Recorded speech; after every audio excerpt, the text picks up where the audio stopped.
For the following interview, Bret Baier, official host of the America Business Forum, takes the stage.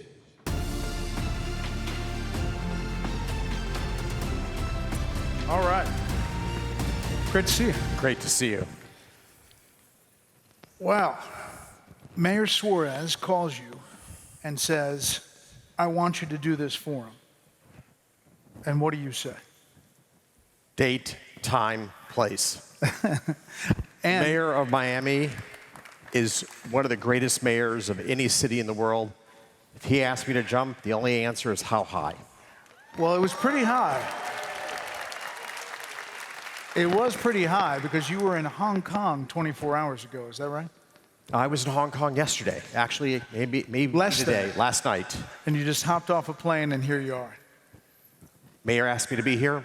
I'm here. You know, your firm, Citadel, just celebrated its 35th anniversary on Saturday, November 1st.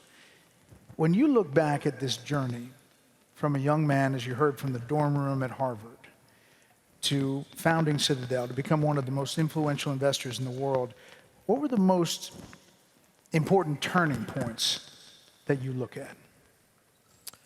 If I look at the history of Citadel, I'm going to actually echo the words of a friend of mine who is one of the great entrepreneurs of this era. The great entrepreneurs have the right toolkit, the right skills to solve the problems that are relevant to society at that point in time. And so when I started Citadel 35 years ago, it was the intersection of computers, quantitative analytics, and finance was the brave new world of Wall Street. And over the 35 years, by combining knowledge across all three spectrums, we have built one of the world's most successful investment firms. As you look back at that dorm room for a minute, what values do you think were instilled in you early in life that have been most helpful in bringing you where you are now? You know, when I was a young man, I played soccer. I started playing soccer when I was 6 years old. I actually played for about 35 years of my life. And what you realize when you're playing on a team is the power of a team. And so one of the great strengths of Citadel over the last 35 years has been our constant focus on just always recruiting the best and brightest to join our team. You learn that playing team sports, winning teams are teams that collaborate well together, they communicate well together, they row in the same direction together. We look for those collaborative skills in the people that we hire, but we really do try to find the best and brightest to be part of our team. All right, so take us to 2008. Everything's fallen apart. The headlines about your firm, they say, firm's steep losses, Citadel's year to forget. Take us back to that moment where it seems like the world's falling apart, and what were the most important lessons, if you taught about leadership and responsibility you face in the face of diversity and adversity? Look, 2008 was just an absolutely devastating year for many firms in finance, right? The American banking system was on its knees, and our firm was caught in the maelstrom. The key is when you're in hell, just keep walking forward each and every day. Stay focused on where you need to get to, and keep taking the actions to get to where you need to get to. So for us in 2008, again, you saw the power of our team collaborating, my partners around the world making often tough decisions about what we needed to do to persevere through that really difficult moment. So you've built not one, but two industry-leading firms in Citadel and Citadel Securities. What are the most important factors that keep these businesses really at the top of their game? So when you're in a competitive dynamic, and every business is, you always have to be focused on what would the startup of this moment do to compete with you and to beat you. It's always important to never rest on your laurels, to never be complacent, and to think about where's the world heading, where are your most difficult, your shrewdest competitors going, and how do you get there first? So you can never rest on your laurels. The minute you start saying you're the best is the minute you start to write your own epitaph.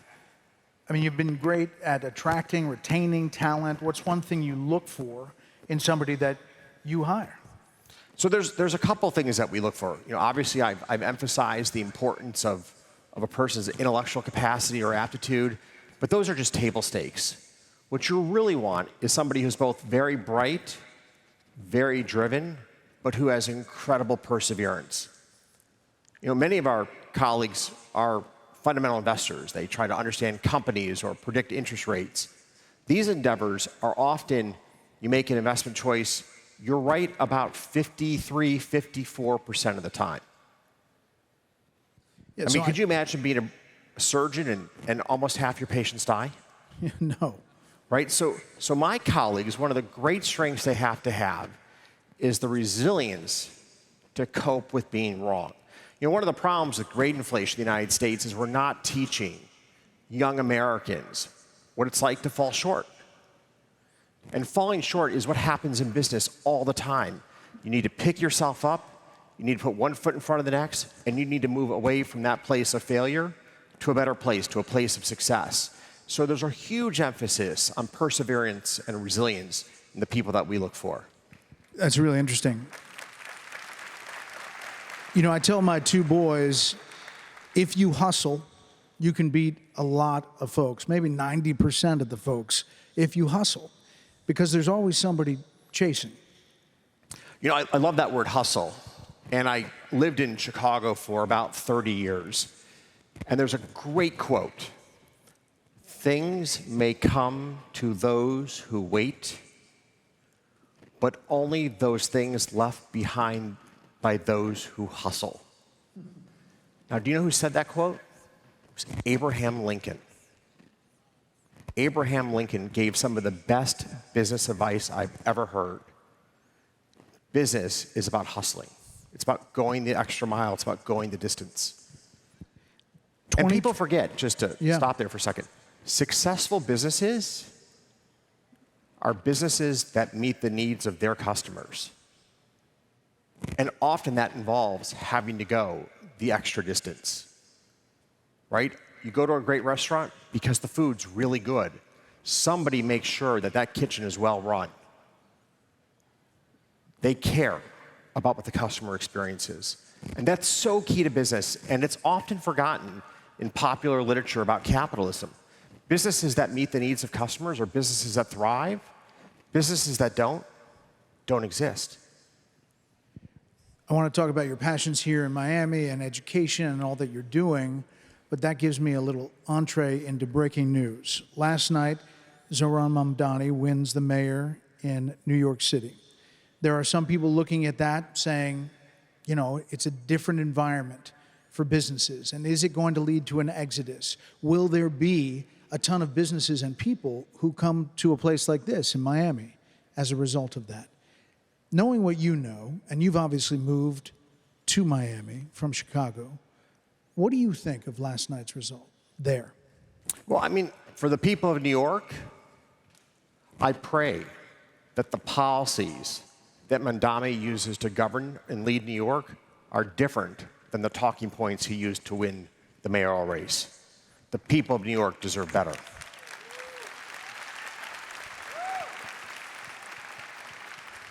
And do you think it maybe leads to an exodus down here? Right, and so if I look at Miami, and I look at why Miami is so successful, the focus on education, the focus on public safety.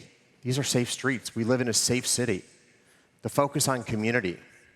This is a city that has great pride in what we've accomplished together and what we will accomplish ahead.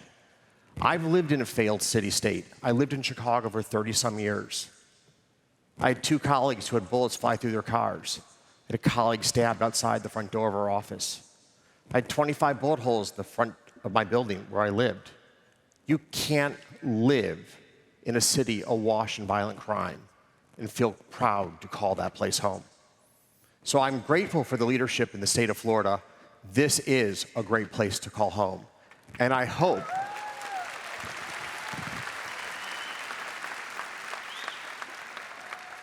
and I really hope that when Mamdani thinks about leadership, he thinks about the right role models. And there's a lot to copy from our great state of Florida. and from this great city of Miami. So 2022, you move your family down here.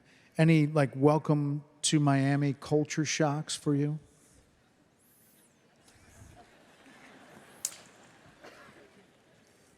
Do you know how great it is to go to dinner and people talk about their children and they talk about their future and they do so with excitement and enthusiasm?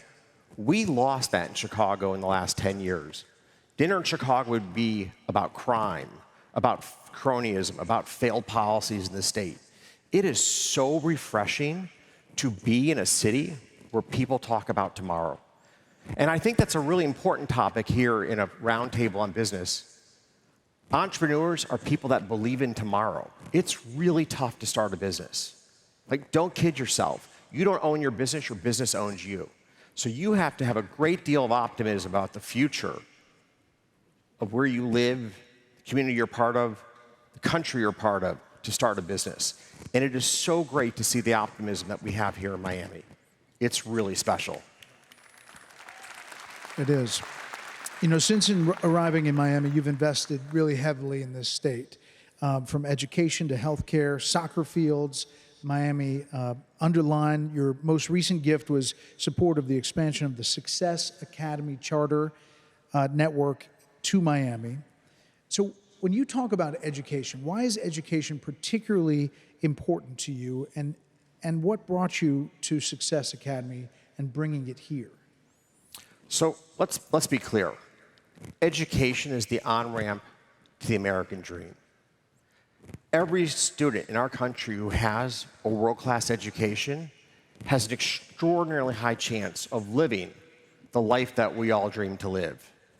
And our country lets down every student who doesn't have a great education. Because in this world where skills are so important, that on-ramp to the American dream, that road's just closed. And I've lived in a city, you know, Illinois has 50-some schools 2 years ago where not a single child performed at grade level. The American dream is closed to those children. It's a disgrace. Success Academy proves that every child can get on that on-ramp. In the city of New York, where they admit children from the inner city, 100% of their graduates go on to a college education. When you walk in their classrooms and you see the enthusiasm of the teachers, the engagement of the kids, it is so uplifting. Like, you see the future of our country, and you see it in a population that too many politicians say can't learn and can't be educated, and they make up a litany of excuses. And Eva Moskowitz proves that they're just excuses, that every child in this country deserves and has the opportunity to live the American dream. And for all the folks who say maybe the American dream is fading away, maybe it's not what it was. First of all, you didn't land on third base with you growing up and your family history. I mean, my father grew up one of five, both parents working to make ends meet. They certainly didn't grow up on third base. And he worked so hard to make sure that my siblings and I really did have that chance to live the American dream. In fact, what's interesting is he actually started his career when America dreamed big. He worked for General Electric on the NASA space program that put man on the moon. And I'm really grateful to have grown up in a family where there was such an emphasis on education and, frankly, such a belief in what you can do in this country, because he was part of the team that really did change history when Neil Armstrong took the first step on the moon. You've said that you can imagine doing what you're doing for some time. But when you look at all that you're doing, the philanthropy, the business, as you look to your legacy for the next generation, what do you see? There are many things that I believe define each of our legacies in life. I think one that strikes close to home is the children that we raise. And I really do hope that my children have the values to be contributing citizens to our country. Like, that's really important to me. That's like first and foremost on my list. Beyond that, I'm actually incredibly grateful for all my partners who've invested so much in the colleagues who've worked at Citadel. Not only is Citadel incredibly successful, but people who've left Citadel have gone on to accomplish great things. And I think really run firms, they drop the acorns of success on the ground that grow into the trees that create other success stories across our country. And we put a lot of seeds in the ground. I'm really proud of what my colleagues both at Citadel and my alumni have done over the years. And then I do believe we played a pivotal role in transforming markets. We played a really important role in the democratization of finance. When I was in college in the good old days, to trade a stock, you'd pay a commission of $40. You'd pay a bid-ask spread of 25 cents, and you'd wait 5 minutes to get your trade done. Today in America, as a retail investor, trade for no commission, pay a spread of about a penny, and your trade is done in about 1/10 of a cent. Why do I care about this? Because roughly half of all American households own equity in America. They own stocks. They're partaking in the American dream as co-owners of our country. And we want to expand that ethos of all of us being invested in America. It helps all of us to save for our retirement, to create more jobs and more prosperity, and to understand and appreciate the importance of good laws and good policy. You know, we said you just got off the plane from Hong Kong and you were speaking over there. As you're in Asia and you think about the economy and how it feels, what do you come away with? So when I travel the world, in every country there is a profound respect for the entrepreneurialism of our country. In fact, that's been a really incredible source of talent for the United States. Around the world, people dream of coming here to start businesses and to build their dreams. You see it in the Fortune 500. Roughly 50% of all the Fortune 500 companies are run by immigrants or the children of immigrants. The majority of American AI startups were started by immigrants. There you go.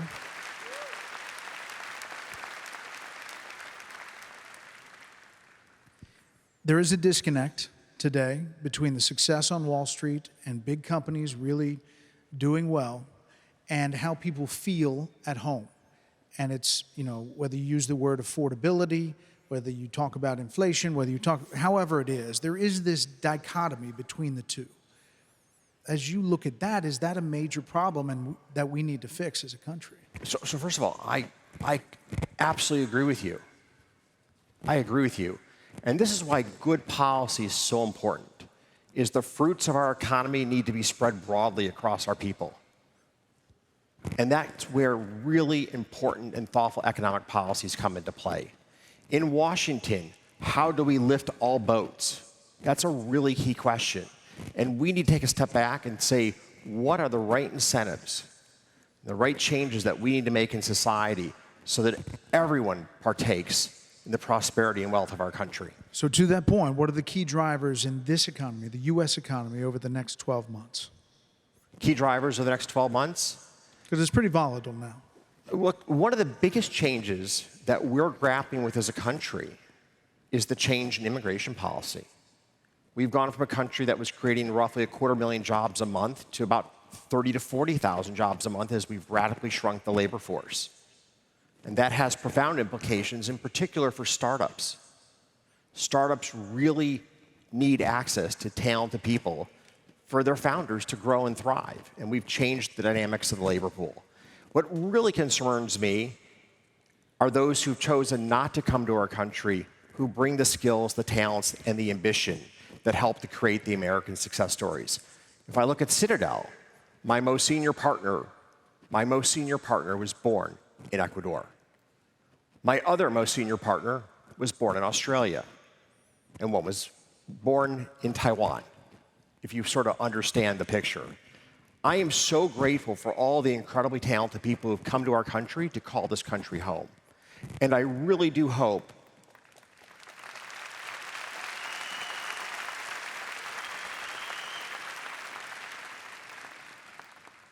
that we take a step back from where we are right here, right now. And let's be clear, there's a lot of anger and frustration about the chaos on our southern border that played out under the Biden administration. The unfettered immigration of millions of people, we didn't know their backgrounds, we didn't know why they were coming here. President Trump did something really great for our country in securing our border. But we need to make it clear, if you're coming to America to live the American dream and to help build this country, There's a path to citizenship. Every student from abroad who graduates from an American college should have a green card stapled to their diploma.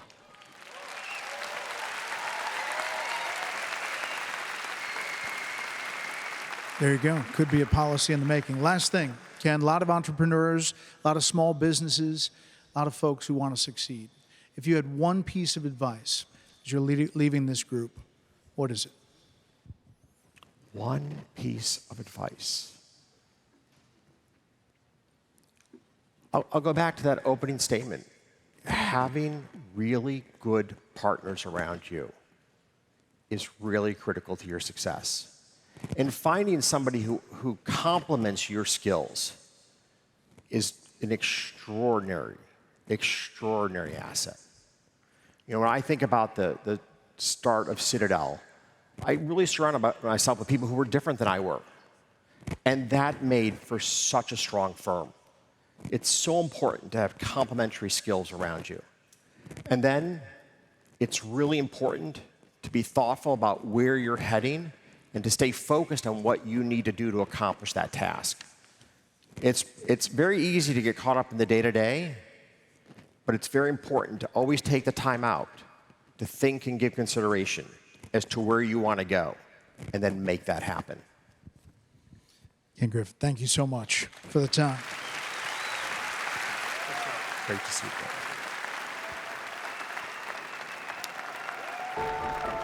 you.